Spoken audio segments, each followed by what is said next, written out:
Alright guys, let's see, what day is it? It's Friday morning. Last night, Thursday night, went out to a couple of my new favorite thrift stores and found some good stuff. Another thing I found was right across from my new favorite thrift store, another hospital built another thrift store. Now the one that I like to go to is Volunteer. Mostly old ladies. They price this stuff very nicely. 99 cents, 39 cents, $1. I like those people. Across the street, another hospital just opened up. It's not Volunteer. They actually have workers in there working, young guys. You can tell some of them don't want to be there. Some of them, you can tell it's their first job. They're obviously hiring, just minimum wage workers, whatever. High school workers. Therefore, that place, it's not very big, not very, some stuff's priced okay, but anyways, let's start with what I found at the new thrift store that I went to. I have both of these sitting out here just to show you the difference. I found another Etch-a-Sketch plug and play. Like I said before, these are actually pretty cool. They go for $15+ on eBay. If you have like the expansions for them and stuff, they could probably even fetch more of a penny. Anyways, I found this, paid $4 for it. The other one I have here, they're almost identical. Almost identical. On the front they are, but now if you look at the back, there's several key different things that you'll notice right away. One, the new one I found has that big transformer right there, whatever that's called, in the cable. This one, the old one I have, doesn't. The new one I found here has an FCC warning there in the middle, saying that it complies with the FCC standards. This one does not have that warning in the middle.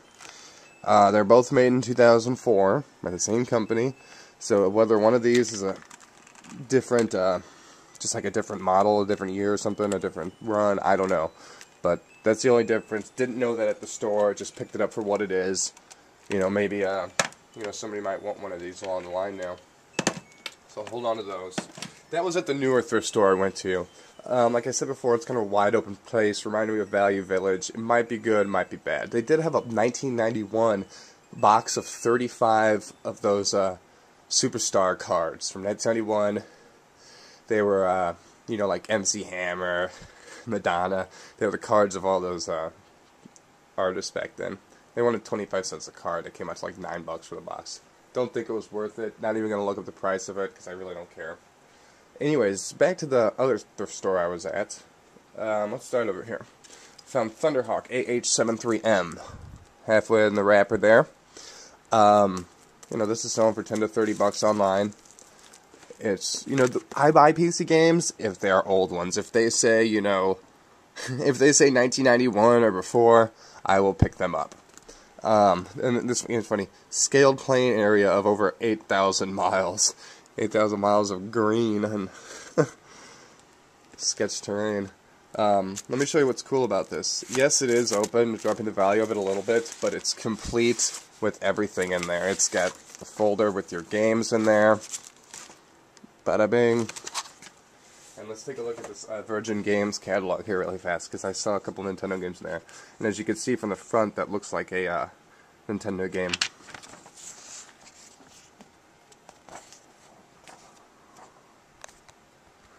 Alright, maybe I hold it back here, we can see. Some Virgin Records hot artists are Paula Abdul, Phil Collins, and Janet Jackson. Sex and drugs and rock and roll are not the kind of stimulation that Virgin Games is proud to offer in the pages of this catalog. So they don't offer rock and roll, but if I want the sex and the drugs, I can get that elsewhere, I guess. Now that we've got your attention, allow us to hold it with our rich and exotic sampling of new releases guaranteed to stimulate your imagination. Okay, so they're still trying to stimulate our imagination. That's really cool. So anyways, here's some of the NES games. Golf Power. I was going to call it Glove Power. Robin Hood. Overlord. That's a game that I don't remember. I've heard about it, but Overlord. MC Kids, they give a big page for that because they got money. Completely original upside down blocks that will really flip you. over 30 levels that scroll in all directions to run, jump, duck, and throw objects. Reverse spinner to send you back to where you came from. 7 worlds to search through where you'll across a lava river, skid across the ice bridge, or land on the moon. I went to the moon last night with my buddy Isaac. I actually went to check out my moon property on my lunar map. See, there's my rights to all the minerals on my land. There's my declaration of ownership from the lunar embassy. So that's what I mean when I say we were taking a look at my moon property. Area J6 Quadrant Golf Lot 1000 4000. This property is located blah blah blah, and it's licensed to Vincent Pareto. That's right. One day I'll get there, for real. And it's not going to be like the MC kids going there. I'm going to go there and have a party. Alright, sorry. MC kids, here we go. Prince of Persia. Now, you know, I would be so excited if this game was, like, getting, like, released these days. Like, if this game came out this week or something, I would so go get it. But it didn't. Look at that. That's awesome. That's Prince of Persia right there. Not Jake Gyllenhaal. Guy doesn't even have big enough arms to swing across like a swing. He'd probably fall. There's another Prince of Persia for the Game Boy. Caesar's Palace. Spot, the video game. Oh my god, what a nightmare. Like, could they just take a game of Othello or something and turn it into Spot? Corporation. The Terminator. Now here's a bunch of Genesis games. Chuck Rock. There's Thunderhawk. Shuttle. What else we got here? Huh. Title. IBM, Apple, Amiga, Mac, C64, CD-ROM. That's funny. Legend of the Necromancer. Now we're getting into more high-tech PC games. Dune. Kyle MacLachlan. Well, it's not really him, but yeah. Risk. That looks as boring as the old cart did. I liked Risk as a kid growing up. Alright, that's cool for that. Anything else in there we're seeing? Not really. Cool. So that's pretty fun to find, you know, in a box.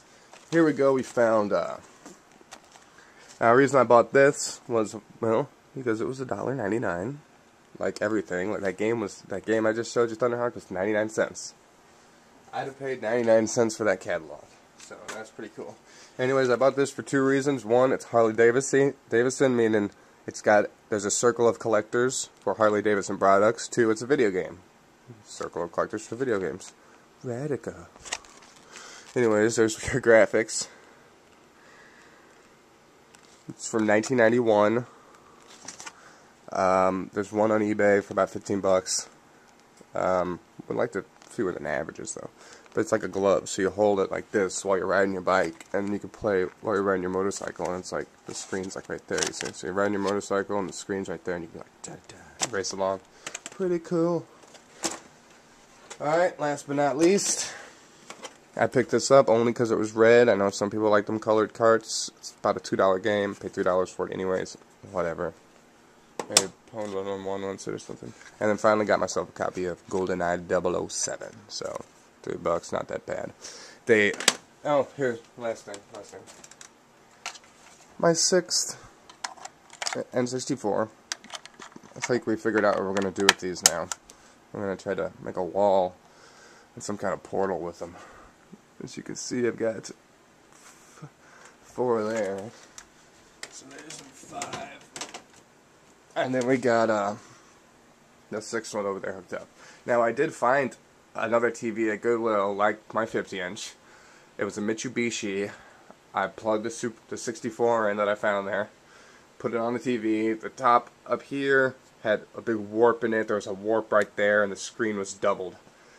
If it was good condition, I totally would have spent $50 on the TV, gave it to my buddy Derek, but hey, you know, you gotta check them out sometimes. Alright guys, thanks for watching.